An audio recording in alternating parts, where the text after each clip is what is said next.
Good evening, ladies and gentlemen, and welcome to the season finale for the Collegiate iRacing Series GT3 Challenge here at Road Atlanta this evening. My name's Matthew Nordberg. I'm joined up in the booth by Zach Lindler and Nicholas Stockner. Zach, take us away for what we're looking forward to here tonight. Yeah, Matthew, as you said, tonight is the night. It is the championship race for season five, the Road GT3 Challenge. We've had a great battle, lots of great battles all season coming into this race, but this is where everything counts, the championship race. Road Atlanta, Michelin Raceway, just down the road from where I am at Clemson, South Carolina. Nick, you're just down the road as well. Nordberg is, yeah, you too, you're kind of close. But this is shaping up to be a great race. We're very excited for what's going to happen tonight. So there you can see our current track conditions. It's been a wet one in Atlanta all day today, so relatively low track temperature, and some clouds out. So this will make some tricky track conditions for some of our drivers today. Nick, tell us a little bit about Road Atlanta. Well, thank you, Zach, and we'd like to extend a heartfelt welcome to our viewers tonight from the beautiful virtual Braselton, Georgia, 40 minutes to the northeast of actual downtown Atlanta, and what is known as Hall County here in Georgia. Here tonight at Road Atlanta, it is a 12-turn almighty masterpiece of a racetrack. Some would say it's the best racetrack America has to offer. In the form of its twisting turns, its lunging elevation changes, and its overall character and the bumps that you feel along this racetrack. As we see Nicholas Daly drive along into turn one here in his Audi GT3 car for UTA. Road Atlanta has a very unique characteristic to it. It is known for hosting one of the more premier endurance races of the season in terms of the IMSA season in Motul Petit Le Mans, a 10-hour race, and usually in October. As Nick Daly runs through the S's here, he's heading into the backstretch of turns 6 and 7. These two very technical, very low-speed corners. Sweeps through the first one, brakes heavily for turn 7, and he will get right back on the gas for heading down the two little kinks of 8 and 9, heading into turns 10A and 10B here. Riding along the nose here, seeing those, it's a bumpy track. You're seeing a lot of, give, a lot of sway here. Georgia, in part of its soil content of knowing for that good old Georgia clay, the track doesn't sit completely correct, and therefore the asphalt likes to undulate a little bit over time because it cannot handle the pressure. As the alumni are beginning to wrap up here, Hunter Hedesti has taken at least the provisional pole. Until now, Nick Daly puts it just a little bit ahead at 119.334. Zach Nicholas Daly has provisional pole. Yeah, we're seeing this. We're going to see some more lap times roll in. The alumni have been told to complete the lap they're on. The students will begin to roll out on the track here in the next couple of minutes. And Nick, you said it, if this track is its track is nothing but twists and turns. It's up and down. If there was ever a roller coaster ride for race car drivers, this is the track. As you see a couple of students making their way out onto the track now, that is the 57 of Alex Hallinar, who is making a really good championship debut. This is his first season in the CiL. He's done very well across both boards. That's your Oval Prospect Series champion. You see the very tight right-hander into turn 5, that's turn 6. This is turn 7 onto this long back straightaway. Going to get a really nice toe from Hagen Johnson just in front of him. But yeah, this track is very exciting. It's one of my favorites. It's a favorite among a lot of the drivers in the CiL. They've been looking forward to this all season, and it's the perfect test of skill to settle our championship tonight. And speaking of our championship, let's take a look at where we're looking in the standings. On our student side, it is very, very close between P1 Justin Roberts with 323 points from Clemson University and Ryan Whitlock, 307 points in second place, University of Alabama Huntsville. This championship can go either way between those two drivers. Both of them are still in it. And looking a little further back to third place, Thomas Crump, also from Clemson University, with 291 points. So if Justin and Ryan have an absolute horrible night, Thomas can win it, but the championship focus right now is between Roberts and Whitlock. And if we move to our alumni side, Hunter Hedesti, also from Clemson University, with 272 points.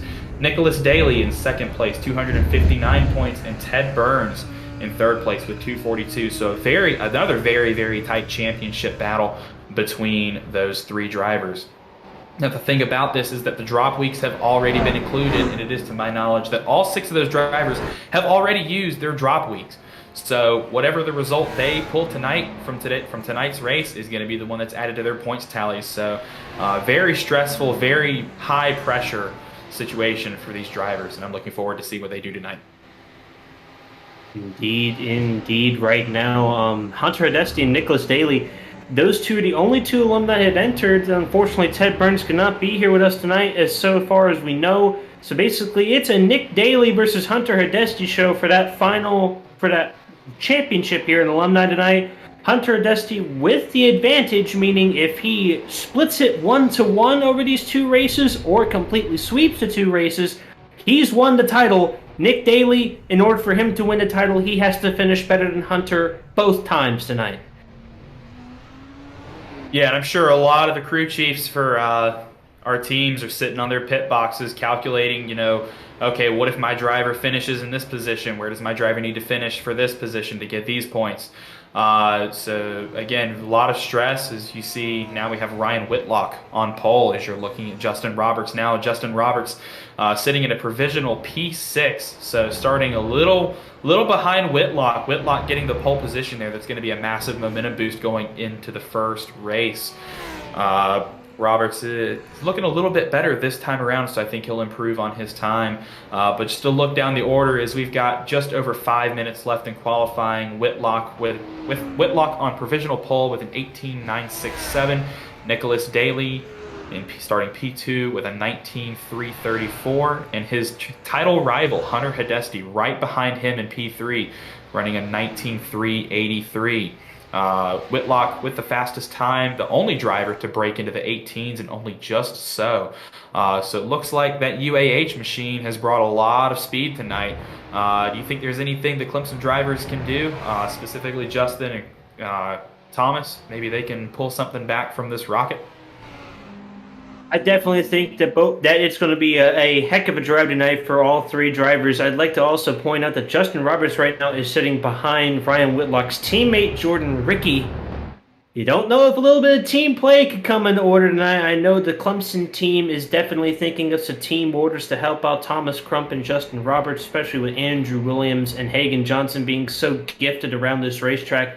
Definitely helping them out a little bit tonight, but I think overall you're going to see it's the last race of the season, and unlike in other road categories, these cars have fenders. There's going to be a little bit of touch, there's going to be a little bit of give, and there's going to be a little bit of play. And I would not be surprised if there's a couple cars that don't get sent on their way here in this last race. Some people may have some pent-up frustrations. Some people just simply may want to just, give them a little bit of payback, a little bit of debt paid, if you will, a NASCAR term.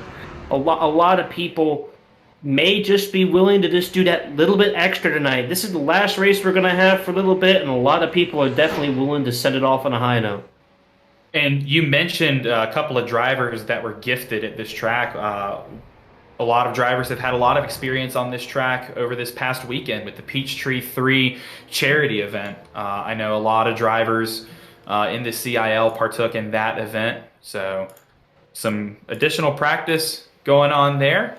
And I think that's definitely going to come in handy when we get back out on track. But you also mentioned Justin Roberts provisionally at the moment starting behind Ryan Whitlock's teammate Jordan Ricky. So already we're not even into the race, and we're already seeing potentially some team orders and some strategy being laid out. And it just means this is going to be a good race.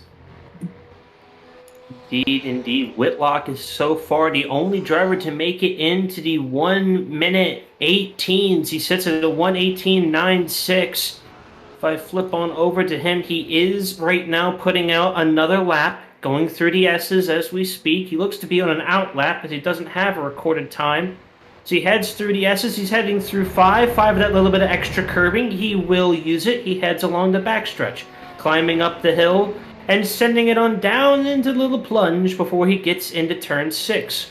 Couple downshifts, light braking before the heavy braking by that camper down to first gear over here in turn 6. He'll head back on the hill floor as fast as he can, activating that traction control. He is moving through turns 8 and 9, or he's no longer. Looks like there may be some issues here, or he's gonna look like to. I think that was Halinar he let by there. Back on the power now.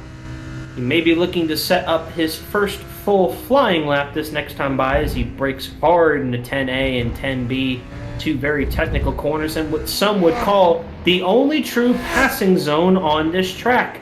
He heads up the hill through turns 11 and turn 12, sweeping through full throttle, and he will now begin a flying lap indeed as he gets down into turn 1 here. Heavy on the brakes, but he's right back to the gas sack. He's heading up for 2.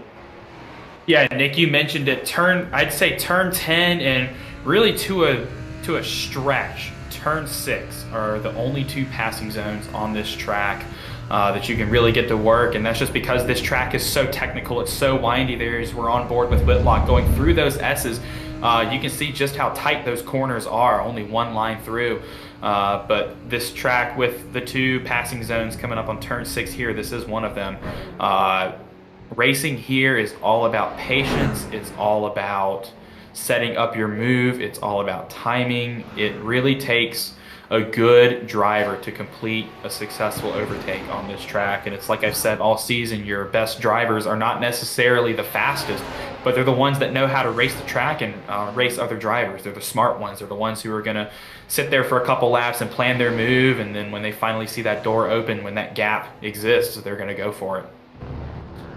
Indeed, and there's just a little bit of, some kindness shown there by Whitlock. He was slowing down to let his teammate by, but Justin Roberts was just a little bit too quick behind, and he let Justin Roberts by as well. As we take a look through, don't know what happened to Justin Roberts there. Looks like he may have got a little loose and into the wall coming out of the TV there. No, he was on a flyer. He actually just said his fastest lap. He's up to P4, second in student.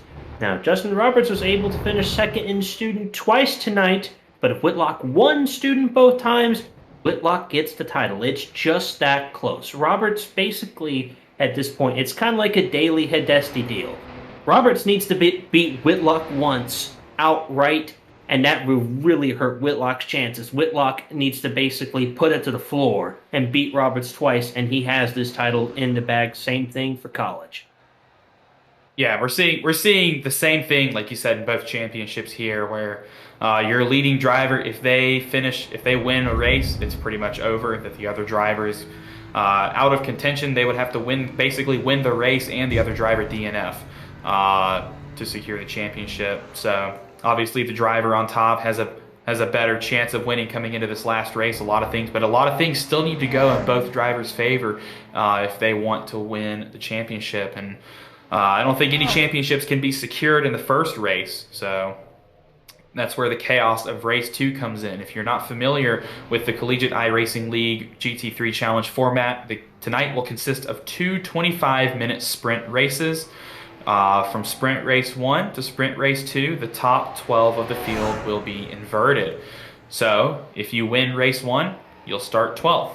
If you finish P12 in Race 1, you'll start on pole for Race 2. And we saw last week how that messed with the plans of a few drivers. So that's going to be another strategic point that you're going to have to work around if you're one of these championship drivers. But for the time being, that is the end of qualifying, and we're going to take a look at our results here on the screen. And there you see it, our pole sitter, Ryan Whitlock, our current championship challenger from Alabama Huntsville, starting off on pole. To his outside, Nicholas Daly from UT Arlington, the alumni. Starting third, Hunter Hidesti, the alumni from Clemson University. Alongside him, Justin Roberts, the student from Clemson University, looking to chase down Ryan Whitlock for that student championship.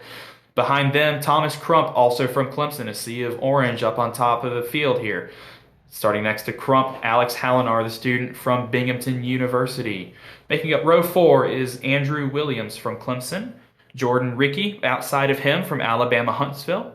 Going further down the field, starting ninth, Hagen Johnson, the student from Clemson University. And then starting on his outside as well, Ian Brown. Behind them in row 6, Andrew Burrell, student from Clemson University, and Tyler Stone from St. Clair College. Looking on to page 2 here. Our last couple of starters in P13, we have Michael Tognati, the student from Clemson University, alongside Aaron Kuo in the 74 machine, also a student. Lucas Santos qualified P15, and to his outside will be Athena Leclerc from St. Clair College, our friends north of the border in Canada. And this is going to be a very fun race. Nick, who's going to win? Well, for race 1, if it was me, a betting man, which I am, I would definitely say I'm going to put it down to Nicholas Daly. I think he's going to win this race outright. It's been a very, I don't know about you, Zach. Here we go. Green flag at Road Atlanta. Nick has made his pick. Nicholas Daly does get off to a good start, but not as good as Ryan Whitlock, who opens up a massive lead going into turn 1. Too wide through the field through turn 1. Here we come into the S's for the first time. Side by side, very tricky technical areas. Everybody behind them. Looks like we're going to keep it clean through turn 3, this blind braking zone into the downhill launch through the S's coming up to turn 5. The leaders have gone single file, as you can see, through the S's. Whitlock has already opened up a 1.2 second lead over Nicholas Daly. Justin Roberts has jumped into 3rd place over his teammate Thomas Crump. Alex Hallinar slides in 4th, as here you see Thomas Crump going to try and make a move on Nicholas Daly here, but it doesn't look like he could quite make it stick. I also want to mention Alex Hallinar has broken his way into the top 4 after his start. Hunter Hadesti has settled in P5, Thomas Crump P6, Hagan Johnson 7, Williams 8th. As you ride along with Andrew Williams now. Now on to Ian Brown, looking at this battle side by side down the back straightaway, coming into the hard breaking point of turn 10. Looks like Williams is going to stay to his outside, going to force Brown to take the long way around out of 10B. Can't quite get it to stick, and Brown will have to settle for losing a position there, but he looks like he's under fire from Andrew Burrell now, moving to the inside through turn 11 as we start lap 2. Nick. And they're starting to file out now, single files. We see Ian Brown hunt down turn 1 here. Oh, he gets a little bit close to Andrew Burrell as he heads up for the blind corner in turn 2. He concedes for now as they now head back down the single file through the S's. As we run through the field, looks like Michael Tognati is now down to last place as Aaron Kuo has passed him for 15th. Meanwhile, up in the front, it's still the Ryan Whitlock show. He's in the lead by 1.2 seconds over Nicholas Daly. Justin Roberts close behind, only 2.6. As they keep running through 6 and 7 here, we have Ian Brown and Andrew Burrell on the screen. We move further on back. That's Tyler Stone and Lucas Santos.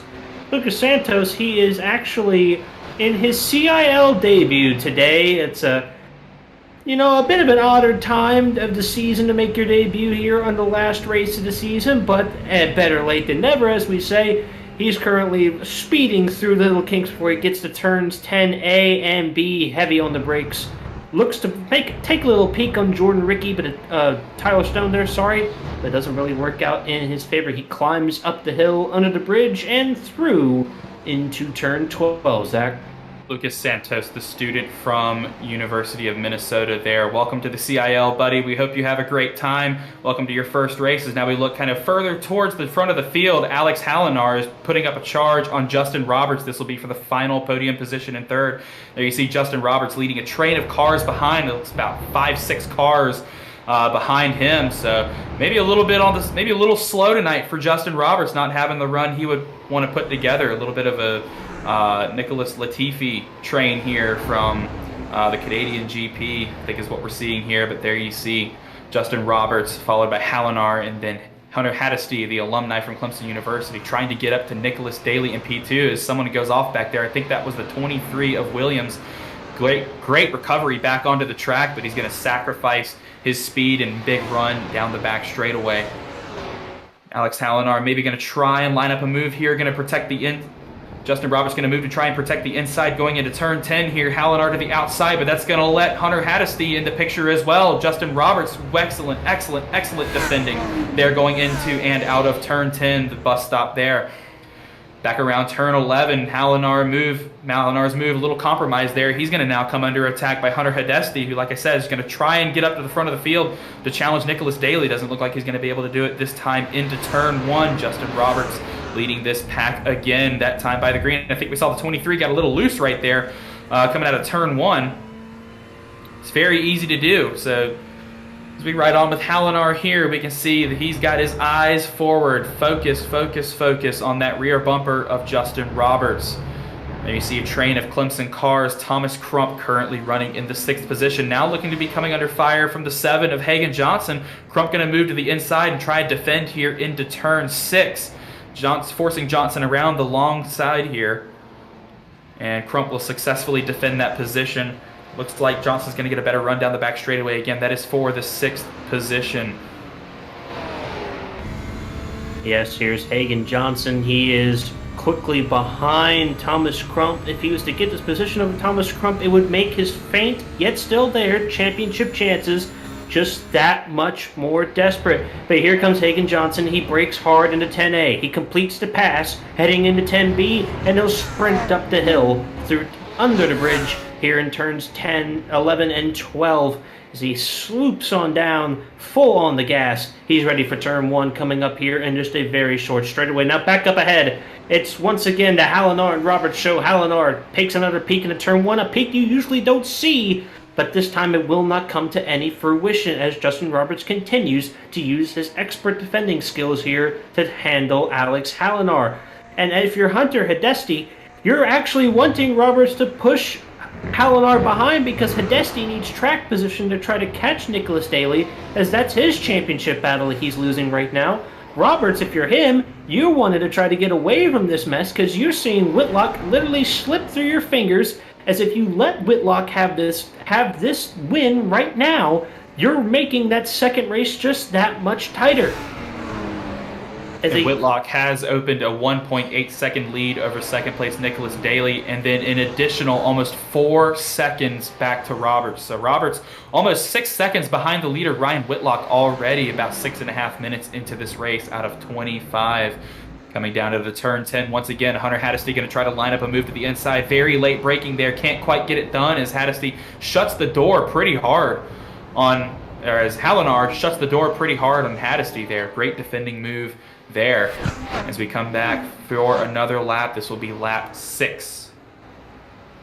Run down the front stretch. Roberts, a little bit of a preemptive defensive move there on Hallinar. Hallinar didn't have the space that time to really take a look into it. But we're heading into turn 2. Hallinar is about as close as he's been the entire time. Could he make a move in the S's? If he had a little bit more, balls of steel than I do. But they get through the S's as we speak. They're moving through using the very technical section of track to perfection. They use a little bit of curbing there off of turn 5, as you usually do, heading down the backstretch. Haddesty, he's pulling alongside. He may be looking to do something unheard of, passing on the outside. It doesn't really work out for him this time around here in turn 6, but he may be lining up for something down the back in turn 10. They get through 7 cleanly. They're on the gas hard. Traction control engaging to try to launch that car as much as possible. The BMW engine versus the Ferrari, but the gap is too large. It looks like Hallinar now. Ferrari versus Lamborghini. It looks like it's going to be a battle for P3 here. Hallinar to the outside. Another move you don't really see. Hallinar and Roberts hard on the brakes. Roberts a little bit of touching there. It's touched. Fender to fender, turn A, 10A to 10B. Hallinar forces him wide. Oh, wow. Forced him wide, and the stewards will certainly be looking at that, but great move there from Alex Hallinar to take that 3rd position away, and going wide there forced Justin Roberts back behind Hunter Haddesty. So now Hunter Haddesty is going to be able to set his sights on Hallinar, potentially overtake Hallinar, and then start moving on to Nicholas Daly in P2. But Justin Roberts coming over the intercoms there, not very happy with Hallinar for his move coming out of turn 10B right there. And I dare to say that was a clean move, that he didn't get forced off the track too much. Had Hallinar left the space. Roberts ran a little wide, but I think the stewards will certainly be taking a look at that and noting that incident. We definitely need a replay of that incident right there. Both drivers are sending an accusatory comment towards each other. I'm trying my best. It's getting a bit tight here, but let's go and take a look down here at 10A, 10B. Hallinar says Roberts forced him wide. Did he? The answer is no. But Hallinar right here, he does seem to push him a little bit wide, but completely fair. Roberts doesn't really get too far off the racetrack. It's a little bit bargy, yes, but still clean. Hallinar just spun. I think Hallinar just spun coming out of turn 10. And let's see the replay here. Take a look My here. goodness, what has happened? Hallinar hard on the brakes and getting through the curbing. Comes up, and he got a little bit too much curb off 10A. Oh. And I believe over the radio we heard Justin Roberts give off a very memorable Fernando Alonso quote, "Karma." You hate to see that for Hallinar after pulling off an incredible move like that. And a little poetic that he went off in the same track, or in the same corner that move was made, but obviously a disaster striking there for the 57 machine. You hate to see it. But that now has let Justin Roberts into the third position, now 8 seconds behind P2 Nicholas Daly, who is still holding about 1.5 seconds behind our race leader, Ryan Whitlock, as we're coming up on 10.5 minutes complete out of 25 minutes here. But you just can't get over that heartbreak for Hallinar. He was running such a good race. He had a really great hole shot start. Made one of the best overtakes we've seen so far in the season, given the conditions. But it looks like he just caught a little bit of that grass on the exit of 10, and you know these cars and grass, they don't like each other. You get that grass, it just becomes like ice, and the car stepped out from under him, and he made contact with that inside wall under the bridge. So yeah. Meanwhile, deeper in the field, Jordan Ricky puts a move on Lucas Santos, our debutant tonight here in P10. Should be noted that if the race was to end right now, not saying it will, we still have 14 minutes of racing to go, Tyler Stone and Athena Leclerc would do a St. Clair front row lockout for race 2.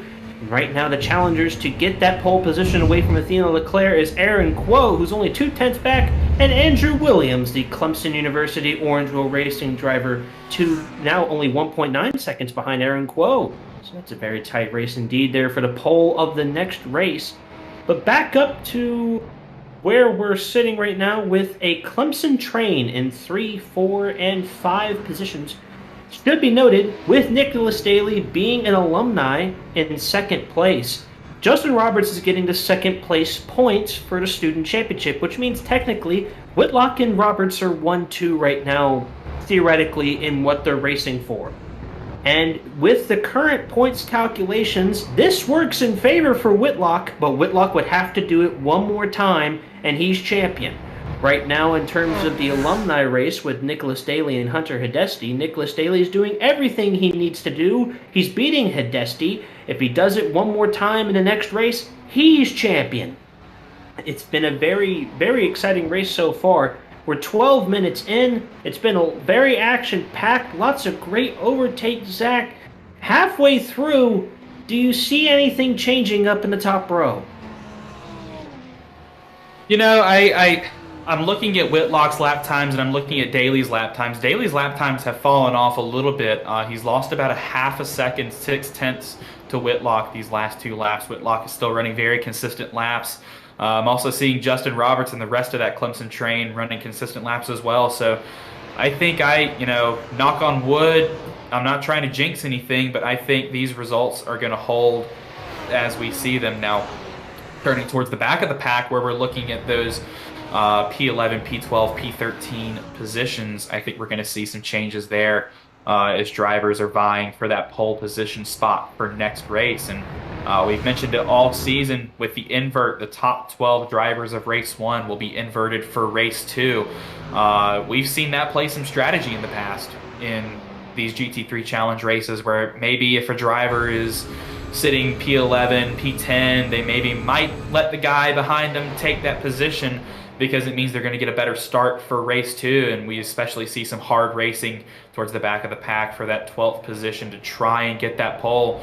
Obviously, the benefactors of the flip-flop invert are your P11, P12, who will start on the front row, and then P13, P14, it's just out of luck for them. They're still going to start P13 and P14 as now we look at this battle. Andrew Williams alongside, looks like oh no, what has happened here? That is a very unfortunate incident. Andrew Williams had just collected the second race pole, and Tyler Stone not really certain what's going on. Take a look at what happened here. Let's see Tyler Stone. He's slow on track, and we got to get a little bit closer than that. It looks like the 23 kind of came down and may have clipped. Thought he was clear of Stone and wasn't clear of Stone. I don't know. That looks a bit tight there. We need a better angle to really see, but Etienne Leclerc, Stone's teammate, over the radio saying that there was no contact, it was netcode. I'm not one to believe in netcode. There was definitely an instance where we saw a couple cars get together, but Aaron Quo now battling with Etienne Leclerc. Etienne Leclerc is around! Quo in the grass! We gotta take a look at that again. Maybe there was some foul play. I don't believe so, but maybe we'll see something that we weren't seeing before. We were mentioning the previous incident. Looked like Leclerc's car maybe snapped under braking.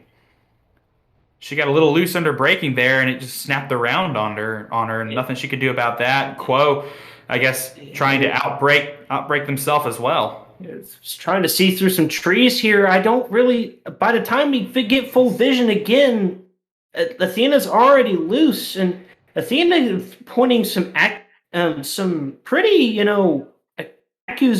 accusatory sentences towards Quo. Let's take a look at that. Athena Leclerc has no right to really be angry there at Aaron Quo. She lost it herself. Quo getting through the grass there, but as we take a look on, and I think that's just a product of the very aggressive braking that you see with the hardest braking point on track there into turn 10. Not only do you have to try and outbrake yourself into the corner, you have to outbrake the person that's alongside you as well, and I think that's exactly what we saw there with Quo and Leclerc trying to maybe play a game of brake chicken, see who was going to brake first or last, and didn't work out for either of them. Yes, indeed.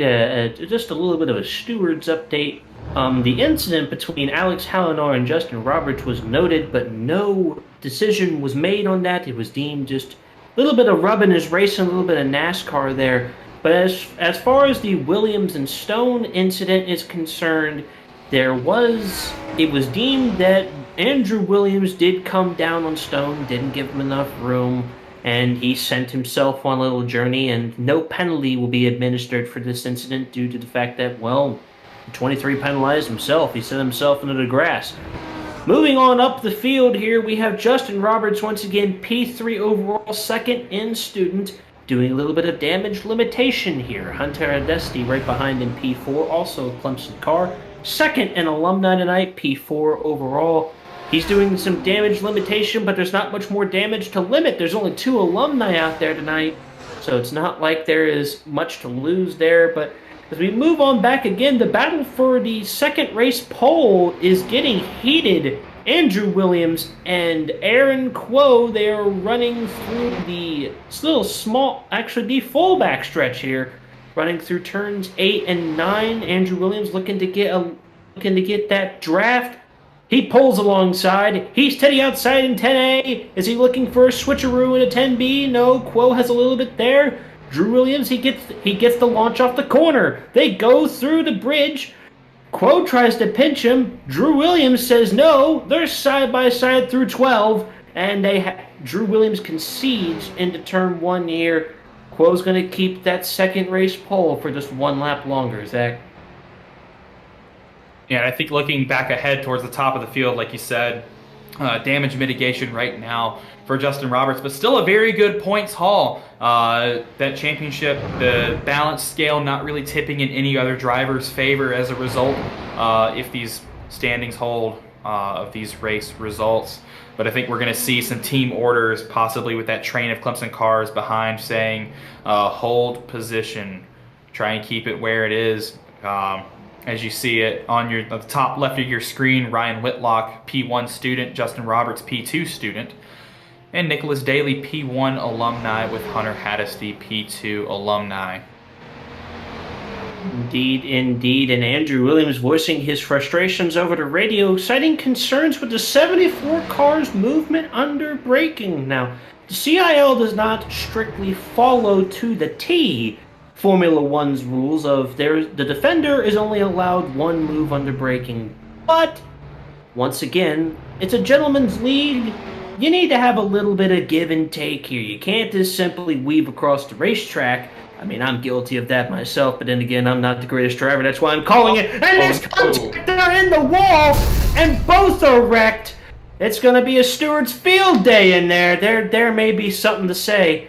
Drew Williams is towed. Looks like he's done for this first race here. So we're moving through 12. We're side by side.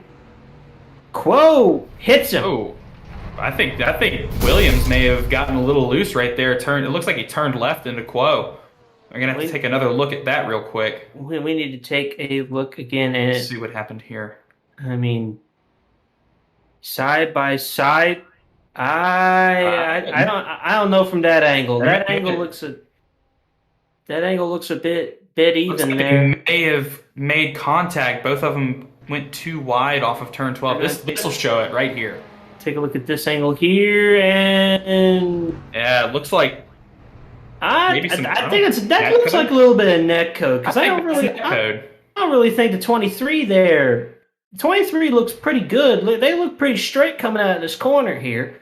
74 using a little bit more curbing than he would like. They get side by side, and are going straight. I think iRacing said, "Well, you two are going straight. I don't agree," and they put them together, and that's just a very unfortunate incident for the two.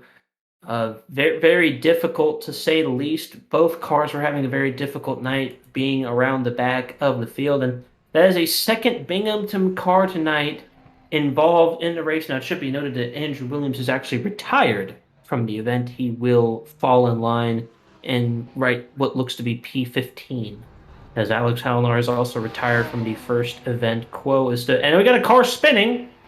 A car has spun. I wonder who. It looks to be Athena Leclerc. Let's see if we can get in there. Athena Leclerc is now in the pits, but let's see what happens here. She's coming through turn 1. All nice and dandy here, and is still pushing up, using normal amounts of throttle here. See if it looks to be an incident going into turn 2. No, the rear is... Oh, it stepped out from under her. The rear stepped out a little bit. She gets into the grass, and once you get one tire in the grass, the car just does not like to turn anymore.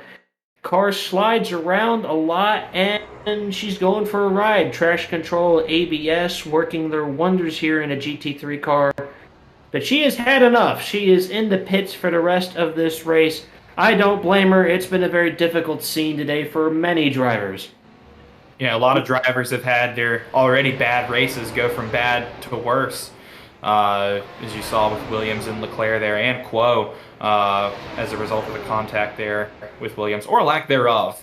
iRacing deemed to be contact. For those who aren't familiar, we have a concept in iRacing called netcode. Obviously, this is an online game, and iRacing is not 100% perfect with where each car is at any given point. So where your car is rendered may not be exactly where iRacing thinks it is. So iRacing will sometimes predict contact between two drivers and follow through with it, even though the cars may not actually physically make contact. And that's what we call netcode. And it looks like that's what happened there between Williams and Quo as we change focus here to the battle for P3, although I don't know how much of a battle this is going to be. The gap between these three drivers, Roberts, Haddesty, and Johnson, has stayed pretty much the same, but they are still losing ground to the front of the field. Ryan Whitlock now with a 4-second lead over Nicholas Daly in P2. Justin Roberts has to look 9 seconds ahead of him in order to see Daly's car. As we're coming up now on 1 minute to go, we should be coming to our 1 to go flag here real quick. There you see our leader Ryan Whitlock coming up on some lap traffic. I believe that is Andrew Burrell in the Clemson machine that he's about to lap. But this UAH Alabama Huntsville machine, an absolute rocket right now out of Charger Motorsports. They've done very well setting this car up. Whitlock doing a very good job driving. Possibly to a win should he keep it together here in race 1. I believe we are going to have 2 laps to go that time by. This is the white flag lap. White flag lap confirmed. So this is the Innovated Labs 1 to go this time by for these 3 drivers from Clemson. Ooh, a little loose right there out of Johnson coming out of 1. Is able to correct it and keep it on track. There's one more time around for Ryan Whitlock. He's just now getting out of turn 5 for these 3 Clemson cars here. I believe the team order is just hold position till the end. Get warmed up here in these 5-minute intermissions between the 2 races and get ready to defend like lions, because right now you've lost your 1 race advantage in points for both Hidesti and Roberts. It is on in the 2nd race. Whitlock through the backstretch here. He is moving through the kinks at 8 and 9. The Clemson car, Michael Tognati in P12, who will be the pole sitter for the next race, as 13th through 16th have all retired for race 1. He will be the pole sitter here for race 2. Through 10A and 10B, Ryan Whitlock here from UAH, University of Alabama at Huntsville, sponsored by Charger Motorsports. He comes through turn 12. He is the race 1 winner. And he's 1 step closer to that championship. Nicholas Daly coming home for P2 in the alumni win in race 1. He also puts in his 1 hand on the trophy. Roberts and Hidesti, the other 2 with a hand on that trophy, they come home in 3rd and 4th. Hagan Johnson coming home in 5th. And Thomas Crump coming home in 6th. It is fair to say that Crump is almost out of championship contention. He gave it a great fight all year. Ian Brown, Lucas Santos coming home in 7th and 8th. Andrew Burrell coming home in 9th here. Jordan Rickey is coming home here in 10th, the UAH driver. He's going to start P3 for race 2. Tyler Stone, Michael Tognati, the last 2 cars out on track, they will file in and finish. And that is race 1, Zach. We're going to try and see if we can get Ryan Whitlock here in the booth to talk to him about what happened in race 1. Maybe, pep him up a little bit, put a pep in his step, tell him he's inching just that much close for that title. But, yeah, Ryan Whitlock has declined the interview, which is really unfortunate. We were looking forward to talking to him there, but I can imagine all the nerves, like you said, with 1 hand on the championship trophy. You can only imagine the last thing he would want to do is talk about how stressed he is. But yeah, great racing all the way around there, especially at the beginning there of race 1. Unfortunate that we can't interview our winner, but looks like some preparations being made for race 2 as the drivers now pull out for the warm-up session. Nick, what are some thoughts that you have coming out of race 1 going into race 2 here? In my own personal take, I definitely did not expect this much beating and banging. Road Atlanta is known for, being very technical, being very smooth, winning positions based off your ability as a driver. Now, I did expect coming into tonight, this is the last race of the season, some frustration, some venting is going to happen with these fenders, and people are not going to give as much as they used to. Justin Roberts and Alex Hallinar, for example, both those cars. Hallinar doesn't really have a dog in the fight in the championship, but Roberts, he was willing to give it his all, and there was definitely a little bit of joy in Roberts' voice when he was, telling off Hallinar after he spun out. So we look through the first race results. Ryan Whitlock from Alabama Huntsville, he won with Nicholas Daly, the alumni winner, coming home in 2nd overall from UT Arlington. Then 3 Clemson cars, Justin Roberts, Hunter Hidesti, Hagan Johnson, 3, 4, and 5. And Thomas Crump, he is actually no, that's 3, 4, 5, and 6. Sorry, 4 Clemson cars. P7 Ian Brown from Mesa Community College. P8 Lucas Santos in his debut, a top 10. Bravo, good sir. From the University of Minnesota, Andrew Burrell, P9 from Clemson University. P10, our Ryan Whitlock's teammate, Jordan Rickey from Alabama Huntsville. P11, Tyler Stone, St. Clair College. P12, Michael Tognati, Clemson University. He will be starting on the pole here for race 2. Dan Leclerc, P13, St. Clair College, 3 laps down, unfortunately retired due to extensive damage. Same with Andrew Williams, Aaron Quo, Alex Halinar, 14th through 16th. Extensive damage ruins their night. Zach, the one thing that road watchers would like to know compared to oval watchers, if you watch oval, you would notice a car that usually wrecks typically gets right back on track and is right where they belong. That's because in oval, we wreck so often, we give a driver a fast repair. We don't have that luxury here in road. We expect the drivers to be a little bit more courteous, a little bit more kind. It's a longer race. And, tonight, 3 out of the 16 cars decided that they're not going to be as courteous and kind. And, well, they ended up in the wall and they ended up packing up a little bit early for race 1. As we get ready here for race 2, looks like Andrew Burrell has the fastest time in the warm-up. Looks like the team may be getting a little bit more adjustments made to that car. They may be getting ready to, maybe line up a little bit there. Burrell will actually grid in P4 for race 2. They'll have a little bit of clean air there. It should be noted that according to our feed here, Andrew Williams has returned. He will take the green for race 2. As for Tyler Stone and Nathaniel Leclerc, they have yet to rejoin. Tyler Stone was set to start outside pole sitter for race 2, Zach. That's a pretty broad opportunity to just let it go to waste.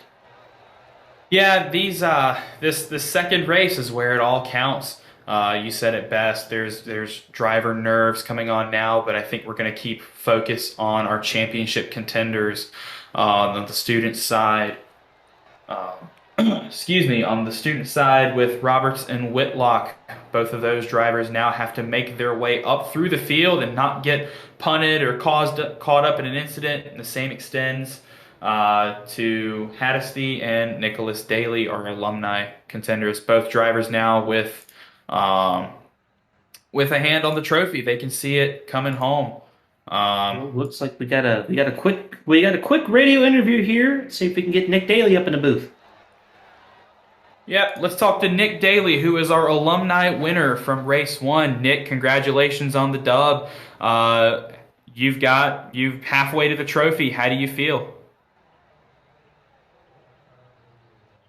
You are muted, by the way. Nick Daly, you got a copy. Right, channel 2 here. And Nick Daly, it's the CiL booth here. You got a copy? Oh, hello? Does that work? Yeah, we got you now. Hey, yeah. Yeah, P2 is not too bad. Ryan had pretty good pace the whole race. I could keep up on most of the laps, but then I was just making mistakes, and he was super consistent. So, yeah, well-deserved to Ryan. And well-deserved to you as well. Great performance here in race 1. We're going to go ahead and let you go so you can get ready for race 2. Best of luck in your championship hopes. We're looking forward to a good fight. All right, thanks. Well, Zach, as we get ready here for race 2 of Michael Tognati starting P1, Tyler Stone starting P2, Andrew Burrell starting P3 from Clemson University, and Ian Brown from Mesa Community College. He looks to be starting in P6. Jordan Rickey, he'll be starting P3, Andrew Burrell P4, Lucas Santos P5, Crump P7, Hagen Johnson in P8, Hunter Adesti P9, Justin Roberts P10, Nicholas Daly P11, and Ryan Whitlock P12. P13 will be Athena Leclerc. P14 will be Andrew Williams. P15 goes to Aaron Quo. And P16 goes to Alex Halinar. The race is set. They've evened each other on points. The winner of the student championship, both college and driver, is whoever finishes higher between Justin Roberts and Ryan Whitlock. And we look to the alumni. Whoever finishes higher between Nicholas Daly and Hunter Hadesti, They've won the title for them and their respective school. As the pace car sets off, the short little turn here, we start at 10A. We do short pace laps here. Don't want to have these cars pacing around a whole 4 or 5 miles around this racetrack here.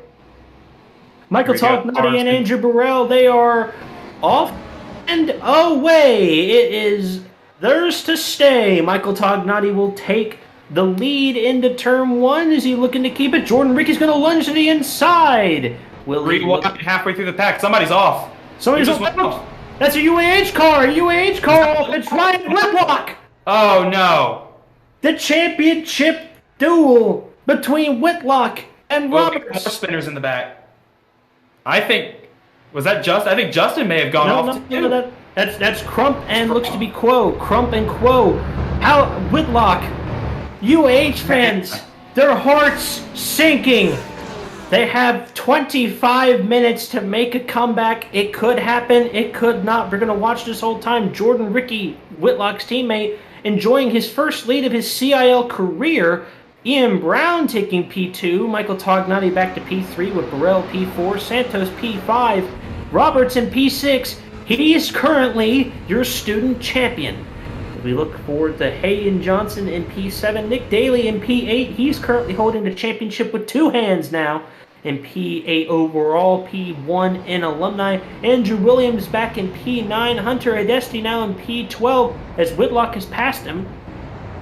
Whitlock has made another pass. Whitlock is now up to P11. He has 5 spots to gain to get to Justin Roberts. Now, if I am Andrew Burrell, if I am Michael Tognotti, I am letting Roberts by ASAP. That is a championship contender. You are on the same team, same school, and Hagen Johnson's gone off. Yeah, I want to go back. I want to see if we can go back and watch that lap 1 incident where Whitlock went off. It looked like there was some elbows out there at the back of the pack, some faster guys trying to get around some of the slower cars ahead of them.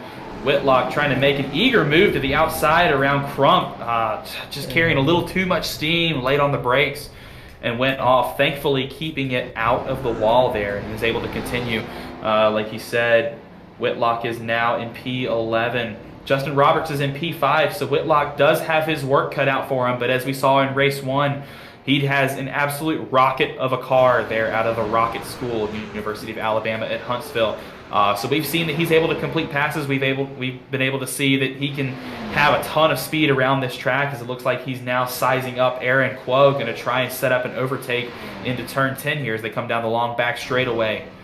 Looks like Quo's going to take a defensive line there into turn 10, going to force Whitlock around the outside, and he's just going to drive around the outside. So masterclass right there in overtaking by Whitlock. We just saw right there. Now he sets his sights on P9 Hagen Johnson, who we saw went off this time last lap. So Whitlock currently charging through the field with Charger Motorsports. We're going to see if he can do it, although he does have an absolute gaggle and a half of Clemson cars standing between him and Justin Roberts. Indeed. We're running through the S's right now. Nick Daly, he's leading the alumni right now here in P7, P8. There's a gaggle there off of turn 5. Whitlock's right behind it. There's 5 cars really running around each other right now. It looks to be Williams passing Burrell. That's Tognotti passing Daly. Daly can't really afford to really get involved too heavily there. Hedesti's behind. That's their championship duel. Here's Whitlock. Whitlock is going to have to navigate around a sea of Clemson cars who are trying to lead their teammate Justin Roberts to championship victory. If I was Whitlock, if I'm able to get around these guys real fast, I'd sprint on down to the nearest gas station, get a lottery ticket before the end of the night. That $500 million mega ball ticket may be his.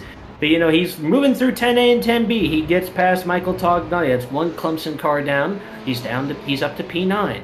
As for Roberts, he's in P4 right now. He's run out of Clemson cars to get around. He has to now get around Santos, Brown, and Ricky.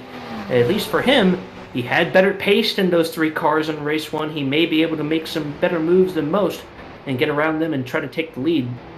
But Hagen Johnson, can he pull off a perfect Sergio Perez impression and pull off a Minister of Defense? as Whitlock is right behind. He's basically sniffing the diffuser of that Porsche. Here comes Tognati. He's right beside. Tognati lets go. He knows that the S's, that is no place to be. As Whitlock comes up the curbing, he's up through turn 5. He is seeing this right in front of him, and he's like, "You're wasting my time. I have to get around you." But it's just not looking good for Whitlock's championship hopes right now, Zach. Yeah, 5 minutes into this race, 20 minutes left, so still a lot of time. But if you're Whitlock, the last thing you want to see is cars too wide in front of you, and that's exactly what he's seeing out of his windshield right now as they come through the kink. Looking ahead to the lead now as we have a huge gaggle of cars vying for the lead. There you see Ian Brown has overtaken the lead from Jordan Ricky through turn 10 there. Jordan Ricky in second place. With Santos, the UMN machine, in third place. Santos on his CiL debut, running third right now. Very good for him. And there you see the 14 car of Justin Roberts, your student championship leader, by only a few points. Like you said, whoever finishes higher in the student championship will basically take that trophy. But it looks like it's going to Justin Roberts right now. As he's going to make the pass, going to overtake into the third position. So there he puts another car between him and Ryan Whitlock. If you're Roberts, that's the best thing you could be doing right now, is maintaining consistent lap times and putting distance and cars between you and the guy you're trying to beat as they come down now into turn 6.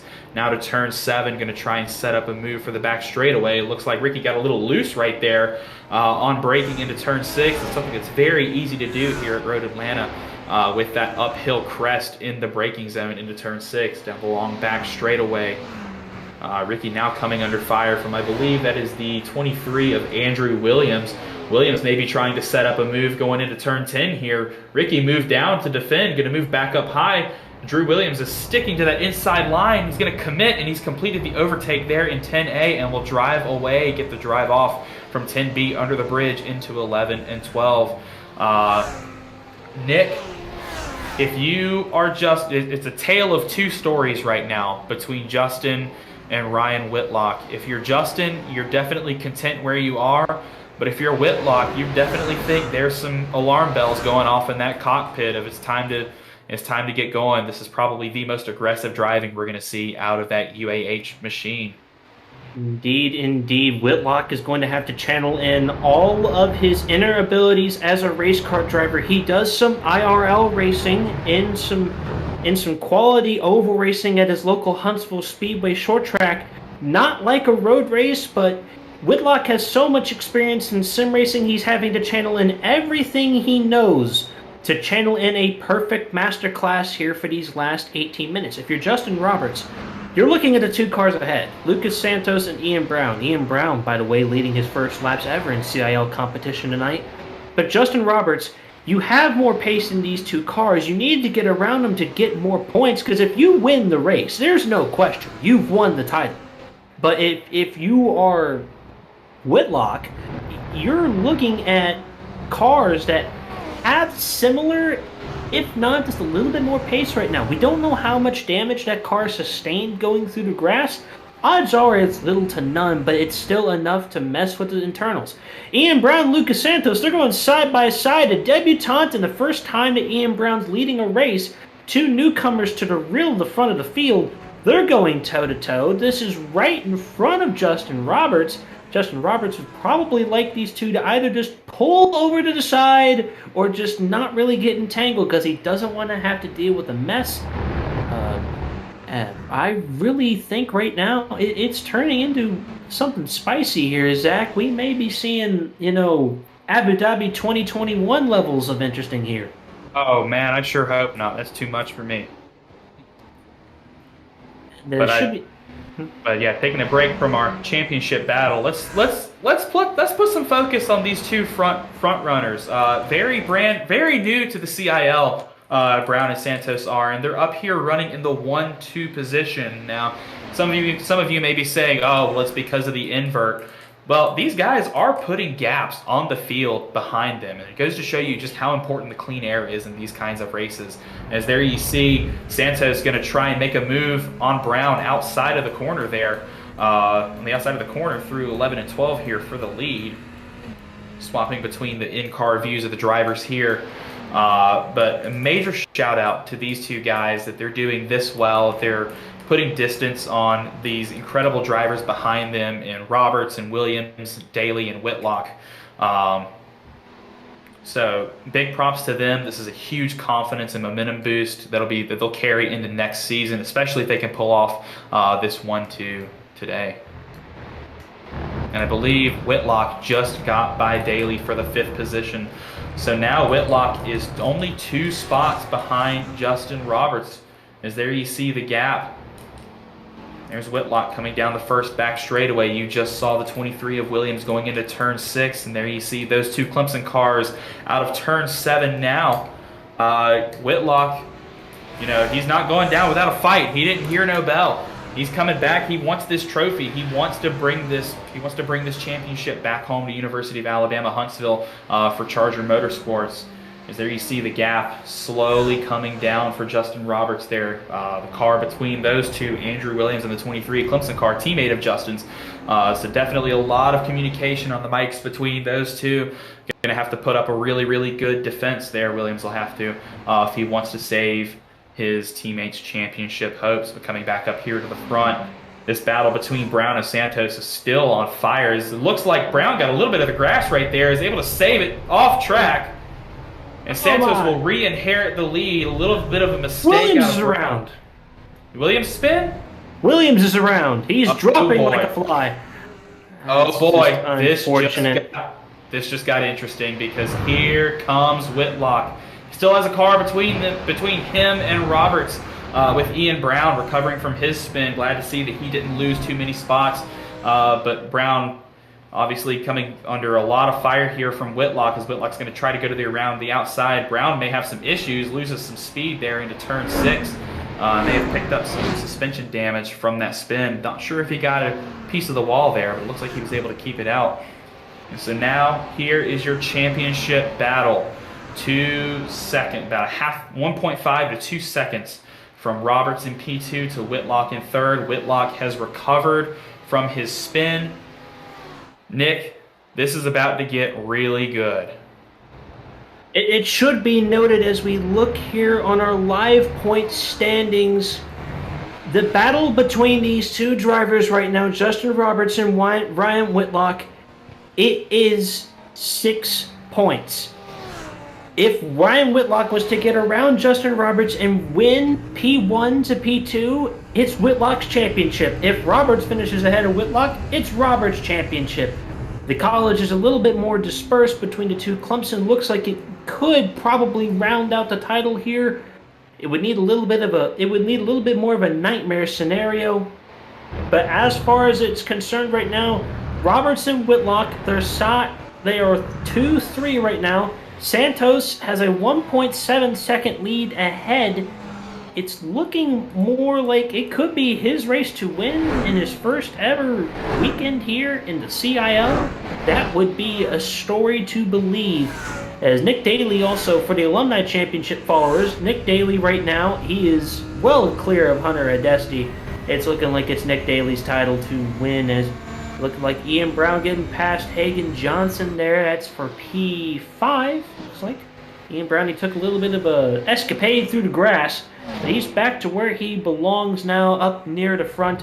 As we look more towards the front of the field, Lucas Santos' last time by, he ran a 121.09 to Justin Roberts' 121.35, so it should be said that Roberts, who just now ran a 120.97, is doing good, but Whitlock just ran a 120.2. He just did 7/10 faster.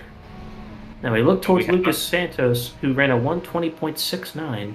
These three cars, they are looking to do their best here. Santos has no dog in the fight in this championship, but a battle of P2 versus P3, whoever comes home with this position ahead, they have the title in their hands. Zach, it's getting tighter and tighter as the clock ticks down. 11 minutes to go. 11 minutes to go in race 2, and we can confirm that Race Control has awarded Clemson University the Student Constructors Championship. So Clemson University students are your Season 5 GT3 Challenge Road champions, student champions. So congratulations to all of our orange friends out there on their title. But I'm looking at this gap, turning back to our individual championship now. This gap between Whitlock and Roberts has come down significantly in the last 2 laps, about a second these last 2 laps. So Whitlock is, I've said it enough tonight, he's driving an absolute rocket, but I mean, that's it, plain and simple. He's got fire under those wheels, and he is on a hell march to try and get around Roberts for the win. It comes through turn 1. Justin Roberts now heading into the blind kink here at turn 2. Same with Ryan Whitlock. They're both using all of their technical ability and skill. Roberts has plenty of ability and skill. He races the Clemson Formula SAE car. He just completed his last run not too long ago, a very ceremonious and emotional last run up in Pittsburgh. But he just had a really horrible turn 5 there. He gets a little bit of curbing. Whitlock can literally see the rear bumper. He wants that position. Roberts is not willing to let it go. They're going to run down this backstretch here. Whitlock looks to get a good jump off. It looks like he did, but so did Roberts. The gap is literally only 0.2 of a second. Whitlock will get the draft. He's looking to get the toe in the turn 10, the one tried and true passing zone on the track. Roberts to the inside, Whitlock to the outside. The last of the late breakers, it looks to be Roberts. He gets through turn 10's A and B. He looks to keep the position here for just another lap. Laps around this place look to be around 1 minute 20 seconds, so he's earned himself another minute. They're weaving down the front stretch here. Whitlock wants to try. He's going to the outside in turn 1. It didn't work out well for him in lap 1, but this time he keeps the car abreast. They're looking to go into turn 2 here. Roberts looking to block still. Whitlock keeping his poise about him. He knows he doesn't want to go side by side through the S's. That would be suicidal. He needs to keep his championship hopes alive. They're going through the S's here, hitting the curbs. Up through turn 5. Zach, they're taking a lot of curb out of 5, heading for 6. Oh yeah, every inch of the track is theirs right now. They're going to use every bit of real estate they can find, especially Justin, who has to keep Whitlock behind him, doing an incredible defensive job so far. Looks like both cars are going to get a really, really nice line there out of turn 6 down the back straightaway, but of course Whitlock is going to get the draft down this super long straightaway into turn 10. Whitlock going to try and line it up here, maybe play a game of chicken. Who's going to choose their line first? Roberts moves to the inside, Whitlock to the outside. Let's see what happens here.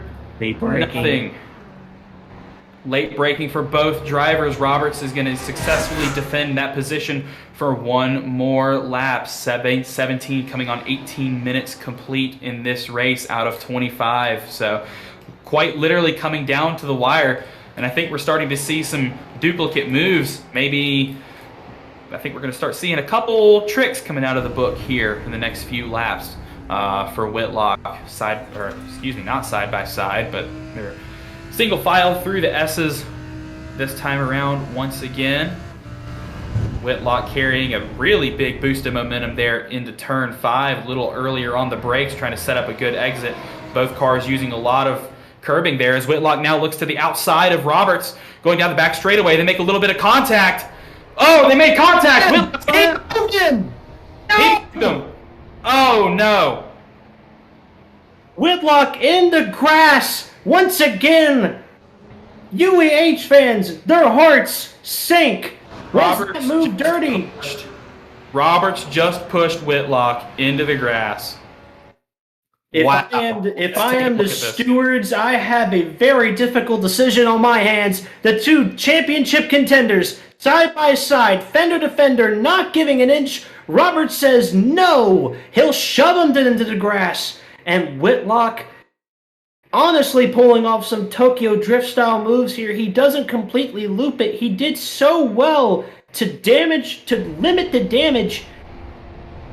That was an incredible save right there to keep it on track and not hit anything else. But man, you got to be gutted for Whitlock. And I think I think the steward's notebook is on fire right now. I think we're going to see a pretty decent ruling here. I don't know what to say. Part of me believes that it's the championship fight. It was going to happen somewhere, but then also part of me wants to be a purist and say the line was crossed. You don't simply put someone out of the race to win the title. We'll have to see what the steward's decision is. He has a very tough decision to make here. As Justin Roberts is still hanging on in P2, Whitlock is in P6. He is 5 minutes away. He has all to play for. Ian Brown is ahead of him, that Mesa Community College Ferrari. Will he make a move here and get just that little bit more, that couple inches more track position? They're side by side in the 10A and B as Nick Daly has now passed Justin Roberts. Nick Daly is cruising his way to this alumni championship, and Whitlock, did he hit Brown? Brown went into the grass. We need to see what happened there. Maybe Whitlock venting some frustration. Whitlock was venting some frustration. He barged through. He needed that position. Brown not happy. He's venting through the radio. But if you're Brown, you have to realize, look at the big picture here. Whitlock is literally on fire right now inside that car. He is angry. He knows he may have just lost his title over a very controversial move. And Ian Brown was the receiver of some anger there out of Whitlock. I don't know. I think what I saw there was Brown may have turned in a little early, maybe came down onto Whitlock, and obviously Whitlock is not going to lift there in that sequence. So obviously contact was made as a result there. Whitlock has work to do. He's still 2 positions behind Justin Roberts. The gap is about 5 seconds back. Indeed, between those two. Right, it should be 4 seconds. It should be noted that Justin Roberts, his times have been slowing down. The car doesn't look like it has visible damage, but you don't know. From the contact made, there's a lot of intricate parts in these GT3 cars. There could be some internal damage that's really hindering this car's performance right now. There is 3 minutes left to go in this race, and it is looking all to play for here. Justin Roberts does have the form of pick in Hagen Johnson, but he also has another pick in the form of 3+ seconds over Ryan Whitlock right now, as it is safe to assume there's 2 to 3 laps remaining in this race. Anything can happen, but it's looking to come home. It should also be noted real quick, the stewards have not officially announced any decision or any noting of incidents. Neither the Ryan Whitlock and Ian Brown incident or the Justin Robertson Whitlock incident. Both incidents will be controversial and will definitely be talked about for times to come, as we've got over a month of the next season at least, and you know these two are not going to be happy with each other. And it has just come through. The incident between Whitlock and Roberts has been duly noted. Now, noted means that there is still time to make a decision. At this point in the race, the decision will probably be made after the race, but I don't know about deciding a championship like that, but I'm not the guy in the steward's room tonight, Zach. That is very difficult to say. And car number 14 of Roberts has been issued a warning for not leaving the space. As the famous racing driver once said, always you have to leave the space. So not sure if that's going to come out to be a penalty, but race control has issued a formal warning to the 14. Far around, that's Hagen John. He gets punted! Oh, what happened there? Is that Whitlock? Oh, no. Whitlock hit him! Oh, no. Oh, no. What happened here? So there you see the 14 and the 7, nose to tail going into turn 1 there. Looks like the 7 may have sent her a little too hard. And he gets a little bit squirrely, and Hagen drove across the track. Into the path of Whitlock. Day goes from bad to worse for Whitlock as he is now forced to tow into the pits. Whitlock and Ricky both retire. Ricky retiring out of solidarity with UAH. UAH is not happy campers right now. As Luke, meanwhile, our CiL debut driver Lucas Santos is leading a race. Everybody, He's actually leading. He's actually looking to take his first ever win. That'll be a headline as well, but definitely not the headline of what happened tonight versus Ryan Whitlock and Justin Roberts. The drama overflowed. The stewards let them race, and boy, were we issued to a treat. I do not know if white flag has been confirmed. Yes, and Santos has just taken the white flag. So huge credit to Lucas Santos here in his CIL debut. He's going to come home with a win if he keeps it together, of course. But that's something that you don't see a lot. So obviously a lot of skill, a lot of talent out of this relatively new driver to the field. Excited to see where he goes with this. There one more time into turn 7, down the back straightaway he goes. He can see that checkered flag across the hill. He's ready for it, going to bring home a win to University of Minnesota.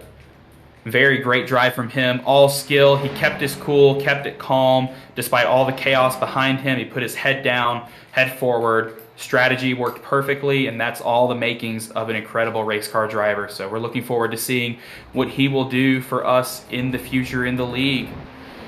Indeed. Nick Daly coming through here in P2.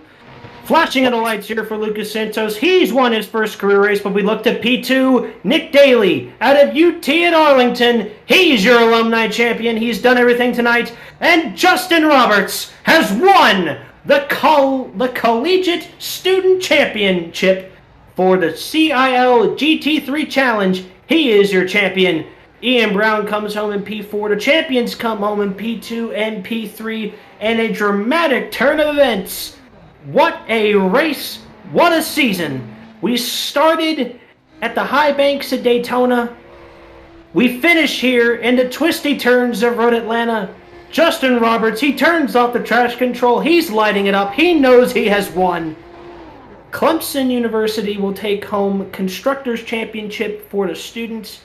And I do not know yet about the Constructors Championship and alumni, but I hope to assume it is UTA. Clemson has won both schools, actually. So Clemson University tonight, the Orange Wheel Racing Gang, they have taken home 3 of the 4 titles in just their 3rd season of CiL competition. Now that is just a story to believe. A very impressive run there by Clemson University. So congratulations to Clemson on their 3 titles: student individual, student college, alumni college, and also congratulations to UTA on their alumni individual championship as well. And in fact, let's go ahead and talk to our race winner, Lucas Santos. Congratulations, man. You made your CiL debut and you won the show. How do you feel? It's honestly, when signing up for the race, I wasn't expecting it at all. I was going there just to, plug laps, and then it was kind of the thing of, been there in the right place at the right time. So honestly, pretty shocked about it, but really happy to get this win. Lucas, great job tonight on your first ever set of races here in the CiL. We hope to see you in the future. What was the thoughts going through your mind as just the race continued to wind on and you continued to stay in that lead? Well, for me, it's not a common occurrence for me to be in the lead. Throughout that entire time, my heart was just pumping. I think, if we had heart monitors for the race, you'll see, some people will be calm and a mind will be like 120. But throughout the race, as it started to keep going, I just kind of told myself that just keep plugging away the laps. That's something I've been trying to teach myself a lot while still being relatively new for endurance racing or sprint racing. So, just keeping the thoughts of stay calm, you already know your line, just keep going, and then hope everything just kind of falls into place. Indeed. Well, Lucas, we thank you for joining us in the booth tonight. We thank you for having your CiL debut tonight, and we thank you for, racing with us. Congratulations on your first ever career win, and as always, keep racing, my friend. Thank you very much. Thanks, guys, for everything. Lucas, before you go, is there anybody you'd like to shout out tonight? Well, I know my family in the living room is watching, so you guys over there, hello. Thanks for all the support. Thank you to Screeching Moose Motorsports, my team, for showing their support and helping me be the driver and person who I am today. And really, thanks to you guys for having such a great, loving community for sim racing, especially on the collegiate level. So, thank you, everyone. And congratulations on your debut and your maiden win. Thank you very much. Thanks, guys. You could hear the emotion in his voice coming out to the CIL. He said he was going to take a chance and race tonight, and he came home with a win. So congratulations once again to Lucas. Hopefully that is the first of many. How about Always a beautiful thing to win. Oh, Always a beautiful absolutely. thing. And how about let's dial up our second place finisher tonight, Nicholas Daly, who is also our individual alumni champion. Nicholas, how you feeling? You are the champion, man. Nice, awesome. Yeah, I'm pretty happy with that. I knew this was be the last race to do it in because I was down like 13 points. But yeah, that's awesome. I've been racing with CIL for maybe a couple of years now, so it's pretty awesome to finally get a championship in. Nicholas, also a great name, by the way. Share it with you. You had a good season going on, but it was just a very long season, 6 races. It is typically long. To keep up the momentum and continue to score a good amount of points to put you in this position. What has gotten you to this point to where you were even in championship contention tonight, let alone win it? Yeah, I don't know. Just I guess my first race ones were usually pretty good, but race twos I usually struggled because those are pretty tough with the invert, having to start behind a lot of people. There's usually a lot of chaos back there in the midfield. But yeah, just a little bit of consistency every race. And well, Nicholas, is there anyone you would like to shout out before we let you go? Shout out to you guys for putting on a great league race here. Been having a lot of fun these past few seasons, and thanks to everyone racing. Well, Nicholas, it's great to have you here in the booth once again. We always enjoy getting to have a good chat with you, and as always, keep racing, my friend. All right, thanks. All right, that was Nicholas Daly, our runner-up finisher in Sprint Race 2 tonight, and our overall alumni individual championship winner. So congratulations again to Nick and to UTA on bringing home their first trophy from the CIL. Well, how about let's talk to our third place winner and the man of the hour, Justin Roberts, your student individual championship winner. Justin, congratulations on the championship.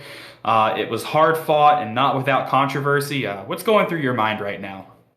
Yeah. Yeah, I don't know. It's pretty crazy. It's weird to be in this position, even fighting for the championship, coming from previous seasons with, so many really, really fast guys like, Sean and Kyle, for example. It's great that we were able to have such a tight battle up at the top between myself, Ryan, and Thomas. And, I don't know. There's that incident in this last race, but yeah, I'm happy that it turned out the way that it did. Yeah, and mad props to to Ryan and Thomas because they both had great seasons as well. They were really really quick, and I'm glad that I was able to get the experience of racing up against them in this championship. Justin, I remember when Clemson University made its debut in CIL in season 3, and it's been a very long and tumultuous road to get to this point. What does this championship today, both school and individual, mean to you in terms of the work and the dedication that's been put forth in this league? Yeah, I mean, school. I think that shows that we're consistently at the top. Clemson has been number one in the student school standings for the whole season. I think a lot of that came down to myself and Thomas, but other really quick Clemson drivers as well, like Hagen and Andrew. They're both racking up the points week after week. Um, as for the individual championship, it does really mean a lot to me. When I started out in the league, I was really not not anywhere near the front. And throughout the time, I've been able to keep my pace up more consistently. Improve my racecraft a little bit, and uh, be able to fight near the front. Yeah, I guess this is sort of the result of that. Well, Justin, for me tonight, pop a little bit of bubbly. You deserve this. You've won the title. Anyone that you would like to shout out before we go? Yeah. I mean, first of all, thank you guys, everybody at CIL that makes these races possible. It's a great league. I've really enjoyed driving in. I've learned a lot and become a much better racer. So thank you guys for all the effort that you guys put in. Um, yeah, just can't thank you guys enough. Beyond that, all the Clemson guys, the Orange Wheel Racing guys, it was really a team battle today in this race, and everybody stepped up and went into championship mode between myself and Hunter, going for both the student and alumni championships. So again, I can't thank them enough. And like always, my fiance Laura, I know she's she's watching right now, and she always puts up with all my iRacing shenanigans, and you know helps me put in the time and make this whole thing possible. Um, so yeah, all those people, thank you guys all. Well, Justin, it's been a pleasure to watch you for all 6 races this season. It's been a pleasure to call them. Congratulations on your first ever CIL championship, and as always, keep racing, my friend. Yeah, thank you guys. And you heard it, as you said there, this college championship was a team battle. All the Clemson guys, all 8 million of them out of the field, putting in work and helping him not only win his student championship, but also to bring home the trophy for the student college championship as well. We've got one more interview scheduled. How about let's talk to Ryan Whitlock from University of Alabama Huntsville, our other championship contender. Ryan, it was all going so well for you. You won race 1, you did what you needed to do, and then it all fell apart in race 2. What's your point of view with the incident and what happened in race 2? Well, I think everyone saw what happened race 1. I was the only driver to set an 18. I was well clear of the field. I think gapped Justin by about 13 seconds by the end of the race. And, started race 2. I knew what job I had to do. Tried going outside 3 wide at turn 1. That didn't work. Crawled my way back up from that, got up to Justin, and, got forced to ride in turn 6. I can't say I blame him. It was apparent who the quicker driver was today, and he did what he needed to do. Ryan, it's coming from a booth perspective. It has been an absolute pleasure to watch your pure and raw ability to drive a race car around these tracks this season. What does it mean to you and to UAH and Charger Motorsports as a whole to be in this position to give us such a great championship fight that literally came down to the bitter end? Well, yeah, bitter end's one word for it. But, it was always going to be an uphill battle with, as you said it earlier, 8 million Clemson drivers and 2 UAH drivers, one of whom is new. It was always going to be an uphill battle. And, last season didn't get any podiums in CIL all season, despite finishing, I think, top 5 in points. This season, one in Austria, one at Barber, one here. And meanwhile, my rival won Daytona, and that's it. But it was always going to be an uphill battle with Clemson drivers, having to pick my way through them. I picked my way through most of them, and then coming out of turn 1, Hagen spun, and he held his brakes, and then he didn't, and then he pulled forwards. But always going to be an uphill battle when you're racing 8 million guys. Well, Ryan, is there anybody else? Is there anybody you would like to shout out? To thank for your second place finish, still on the podium for the student championship. Yeah, I got to thank all the guys at Charger Motorsports. Matthew Tucker for crewing me, for coaching me, mentoring me in real life, and and here in the sim. He's been short track racing for years, and he knows what it's like. to have games played against him to win championships, and you know, he warned me, and you know, I should have heeded that warning a little more. And all the guys at Charger Motorsports, you know, they've had my back all year. Jordan Ricky really stepped up this season in this race to help me out, and I think all the guys at Charger Motorsports know who the best driver in CIL Road is. All right, Ryan, congratulations on P2 in the student individual championship, and congratulations on an incredible performance this year. You said it yourself, no podiums last year, and to put on such a great show this year, as well as an incredible title fight. It's been very entertaining. So congratulations on all of that from us here. Yep, I'll see y'all next season.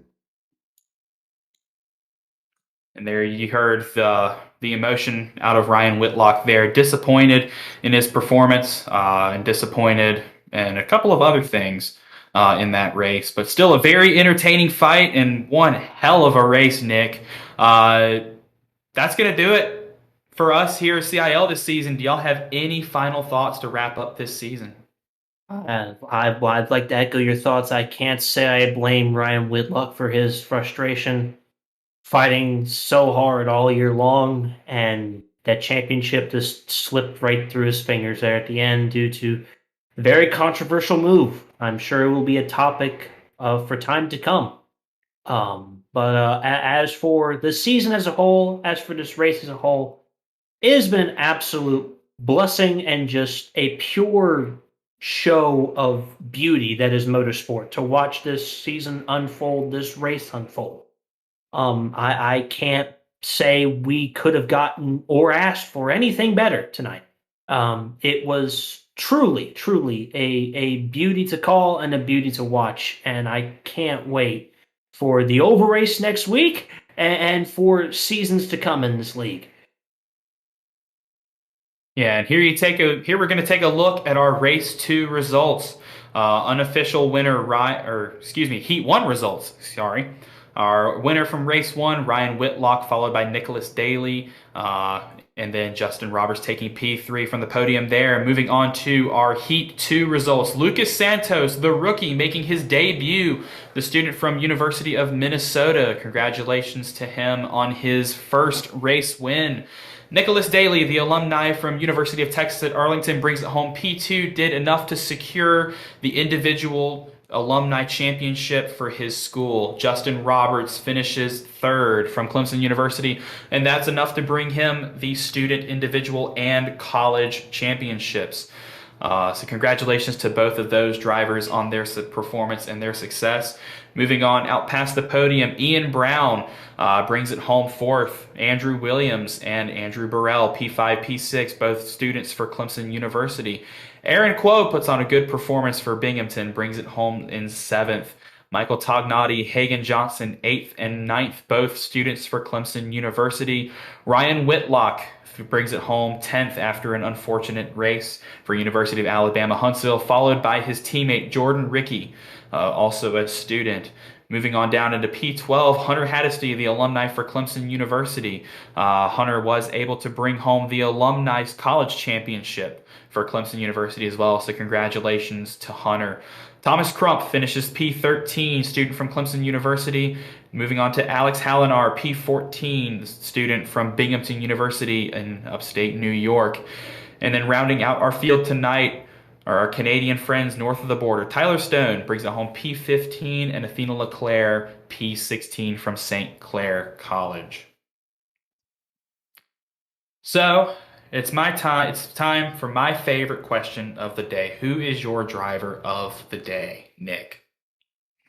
If I had to say one driver, it would be the driver that, quite honestly, I'm going to say it, should have been a champion. Brian Whitlock. He spanked the field in race 1. He started a good 20 seconds behind the field in race 2 due to a mistake of his own. He admitted that. And he drove right through. He was in championship contention, and, a 50-50 move ended his hopes.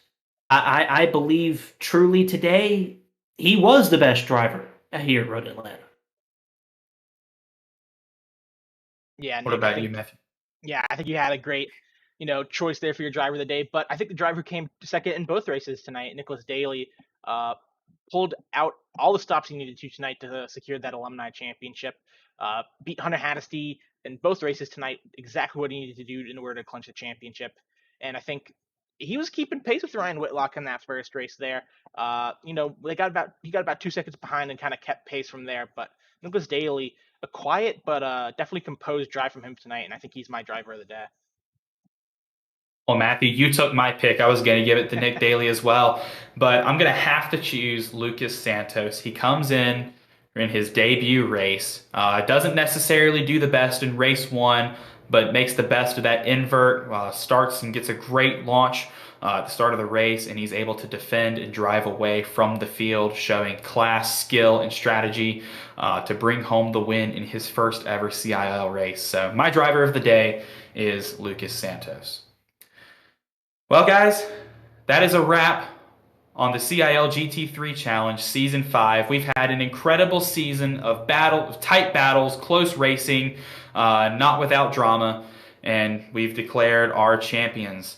So that's all from us. From the roadside, if you want more CiL action as we finish up our overall Season 5, the Oval will head to Homestead Miami Speedway at this time next week to wrap up our Collegiate Cup Series in the NASCAR side. So if you want to catch that, be sure you don't miss out. But until then, that's all from us. Hope y'all have a great rest of your evening and stay fast.